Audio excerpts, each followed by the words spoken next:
एक अहम खबर की तरफ और गो फर्स्ट पर जिस पर लगातार हमारी नजर बनी हुई है, अब एक और बड़ा अपडेट आया है। एनसीएलटी ने गो फर्स्ट इंसॉल्वेंसी याचिका को मंजूरी दे दी है और एनसीएलटी के फैसले के बाद अब मॉरेटोरियम की जो प्रक्रिया है वो शुरू हो जाएगी, जिसकी की अर्जी गो फर्स्ट ने एनसीएलटी के सामने रखी थी।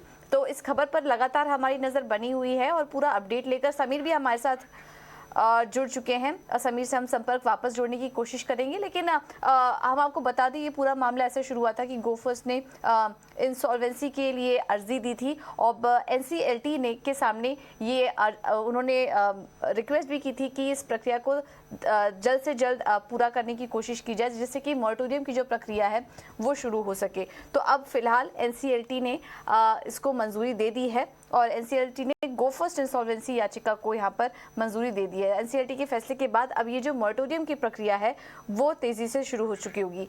अब समीर हमारे साथ जुड़ चुके हैं जो कि पूरी नज़र रखे हुए हैं गो फर्स्ट से जुड़े हर अपडेट पर। समीर, आपसे समझना चाहेंगे ये जो अब नया फैसला आया है एनसीएलटी का, इससे किस तरह का असर पड़ सकता है?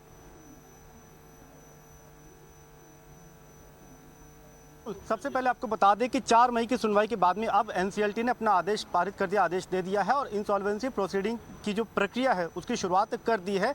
और गो फर्स्ट की जो प्ली थी, जो याचिका थी, उसको स्वीकार करते हुए आईआरपी की नियुक्ति कर दी है, इंटरिम रेजोल्यूशन प्रोफेशनल की नियुक्ति कर दी है। अभिषेक लाल को नियुक्त किया गया है और वो अब गो फर्स्ट एयरलाइन के जो कामकाज है उसको देखेंगे। यहाँ पर गो फर्स्ट के लिए ये राहत की बात है क्योंकि इस मॉरेटोरियम की जो सुरक्षा प्रदान की गई है गो फर्स्ट को, इसका एक सीधा मतलब ये है कि उसकी जो देनदारी थी, लगातार गो फर्स्ट के को जो नोटिसेज मिल रहे थे एयरक्राफ्ट लेसर से और अन्य जो जिनसे बकाया राशि देनी थी, तो वो अब नहीं होगी। तो देनदारी के लिहाज से एक राहत यहाँ पर गो फर्स्ट एयरलाइन को मिली है।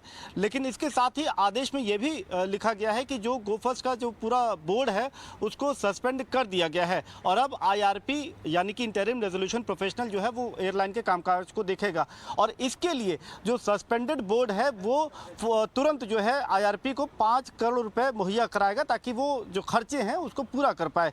इसके साथ ही एक अहम बात एनसीएलटी ऑर्डर में ये भी कहा गया है, क्योंकि ये मैटर ऑफ कंसर्न है, संवेदनशील मामला है, इसलिए किसी भी तरीके से एम्प्लॉय का ले ऑफ नहीं हो सकता, एम्प्लॉय की छटनी नहीं हो सकती जब तक ये पूरी प्रक्रिया चल रही है।